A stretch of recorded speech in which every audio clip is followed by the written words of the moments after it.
नमस्कार दोस्तों। आज के प्यार भरे और खुशियों भरे दिन की आप सभी को बहुत बहुत शुभकामनाएं। दोस्तों, ये पूरी दुनिया, पूरी सृष्टि या हमारा पूरा जीवन एक सुपर पावर के सहारे यानी कि एक एनर्जी, एक शक्ति के द्वारा चल रही है। और ये बिल्कुल सच बात है। हम माने या ना माने, कोई एक शक्ति है जिस शक्ति की वजह से ये पूरी दुनिया, पूरी सृष्टि चल रही है। और उस सृष्टि को हम ईश्वर, परमात्मा, गॉड, खुदा, देवी माता या वाहेगुरु अनेकों नाम से पुकारते हैं।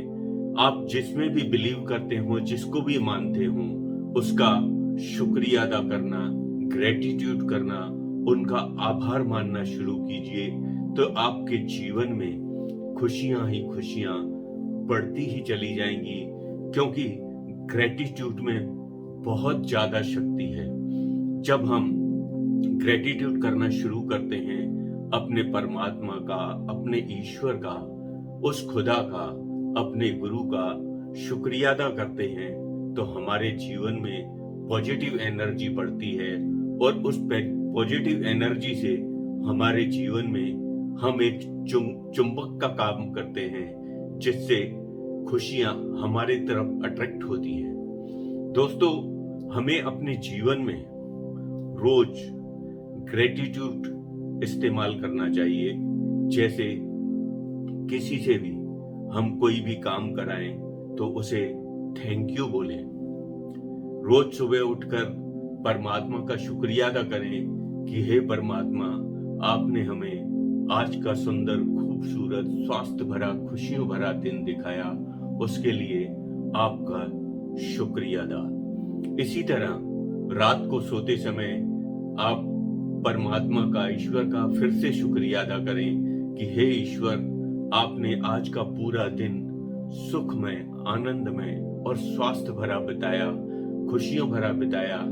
इसके लिए आपके लाख लाख शुक्राने। तो दोस्तों, इसी तरह हम सभी का शुक्रिया अदा कर सकते हैं। हर इंसान का, हर उस इंसान का शुक्रिया अदा करें जो आपके जीवन में महत्व रखता है या आपके जीवन में किसी भी काम आता है। तो दोस्तों, उसको हमें शुक्रिया अदा करना ही है, थैंक यू बोलना है, और वो भी फीलिंग के साथ बोलना है। आप ये 1 महीना करके देखिए, आपको अपने आप मालूम पड़ जाएगा कि इसमें कितनी शक्ति है। दोस्तों, शुक्रिया अदा, थैंक यू, आभार, ग्रेटिट्यूड, थैंकफुलनेस, ग्रेटफुलनेस, ये सब हमारे जीवन के लिए बहुत ही महत्वपूर्ण है। और आज के जीवन में तो ये बिल्कुल बहुत ज्यादा मीनिंगफुल होता है कि हमारे जीवन को आज हमें खुशियों से भरना है, तो उसके लिए हमें किसी को खुशी देनी होगी। और वो खुशी तभी उसको मिल सकती है जब उसके लिए हम आभार प्रकट करेंगे। किसी को भी, किसी भी कार्य के लिए हम आभार प्रकट करेंगे तो उसे निश्चय ही खुशी मिलेगी। और जब खुशी दूसरे सामने वाले को मिलती है तो वो मल्टीप्लाई होकर हमारे पास वापस आती है। इसीलिए दोस्तों, हमें थैंकफुलनेस, ग्रेटफुलनेस और आभार, ग्रेटिट्यूड, शुक्राना, इन सब के ऊपर कार्य करना है अपने जीवन के अंदर। तो हम अपने जीवन को बहुत ही मूल्यवान बना पाएंगे। आइए एक छोटी सी कहानी सुनते हैं। मैं हूं प्रदीप तलरेजा, चलो कुछ अच्छा सुनते हैं। दोस्तों, ये कहानी है कृतज्ञता की, ग्रेटिट्यूड की, आभार की।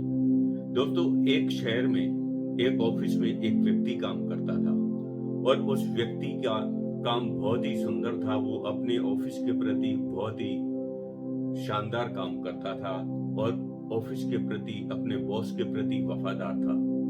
उसकी इसी बात के कारण बॉस उसे बहुत पसंद करते थे। लेकिन एक दिन उसके घर में किसी कारण से कुछ तकलीफ हुई तो उसने ऑफिस आने की छुट्टी ले ली, लेकिन बॉस को नहीं बताया कि मैं नहीं आने वाला हूँ। 2-4-5 दिन बीते, फिर से उसने छुट्टी ली, फिर से बॉस को नहीं बताया। इसी तरह 1 महीने के अंदर उसने 4-5 छुट्टी कर ली, लेकिन हर बार वो बॉस को नहीं बताता था। ये उसकी भूल थी या यूं कह लीजिए कि गलती थी। लेकिन उसके बावजूद बॉस ने सोचा कि मेरा ये व्यक्ति, मेरा जो ये वर्कर है, बहुत ही मेहनती, ईमानदार और वफादार है, तो क्यों ना मैं इसकी अगर सैलरी बढ़ा दूं तो ये मेरे प्रति और वफादार हो जाएगा और ऑफिस में बहुत अच्छे तरीके से काम कर पाएगा और मेरे ऑफिस में भी मेरा इनकम का जरिया और ज्यादा बढ़ जाएगा। तब उस बॉस ने उस अपने वर्कर की 10,000 की जगह 15,000 रुपए सैलरी कर दी। लेकिन पहली तारीख को उस वर्कर ने सैलरी लेकर अपने बॉस का धन्यवाद भी नहीं किया और शुक्रिया अदा भी नहीं किया। उसके बाद कुछ समय बीता और कुछ समय के बाद उस व्यक्ति ने 3-4 दिन फिर से छुट्टी की, लेकिन इस बार भी उसने अपने बॉस को नहीं बताया। तब बॉस ने सोचा, इसने पहली बार जब छुट्टी की थी 4 दिन की, तो मैंने इसकी तनख्वाह ये सोचकर बढ़ा दी थी कि ये और ज्यादा मेहनत करेगा और मेरे प्रति और ज्यादा वफादार होगा, और इसलिए मैंने इसकी सैलरी बढ़ाई थी। लेकिन सैलरी बढ़ाने के बावजूद ये काम तो सही कर रहा है, लेकिन मुझे रिस्पॉन्सिबिलिटी में थोड़ा कम लग रहा है। तो उन्होंने ये सोचकर उसकी सैलरी वापस 5,000 कम कर दी। तब उस व्यक्ति ने फिर से बॉस को कुछ नहीं कहा, क्योंकि जब सैलरी बढ़ाई थी तब भी उसने बॉस को कुछ नहीं कहा, लेकिन जब सैलरी घटाई तब भी उसने बॉस को कुछ नहीं कहा। तो बॉस सोचने लगा, यार ये किस प्रकार का इंसान है, मैंने इसको सैलरी बढ़ा के दी तो भी इसने कुछ रिएक्ट नहीं किया, और मैंने इसकी सैलरी घटा दी तो भी इसने कुछ रिएक्ट नहीं किया। तो इससे तो बात करनी पड़ेगी, आखिर माजरा क्या है। तब उसने उस वर्कर को आकर बुलाया और पूछा कि मैंने तुम्हें छुट्टियों के बावजूद 5,000 रुपए सैलरी बढ़ाकर दी, तो तुमने कुछ भी रिएक्ट नहीं किया, और फिर जब दूसरी बार तुमने 4 दिन की छुट्टी की, मुझे नहीं बताया, तो मैंने तुम्हारी 5,000 सैलरी वापस कम कर दी, तो भी तुमने कुछ रिएक्ट नहीं किया।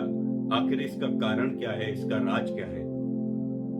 तब उस वर्कर ने कहा कि जब आपने मेरी छुट्टियों के बावजूद मेरी सैलरी बढ़ाई, उस समय मेरे घर में मेरे बेटे ने जन्म लिया था, तो मैंने सोचा कि परमात्मा ने इस बच्चे को जन्म दिया है तो ये अपना भाग्य लेकर आया है, और मैंने उस परमात्मा का शुक्रिया अदा किया कि हे परमात्मा, आपने जो बच्चा मेरे घर भेजा है वो अपना भाग लेकर आया है, और उस समय आपने मेरी सैलरी बढ़ाई थी।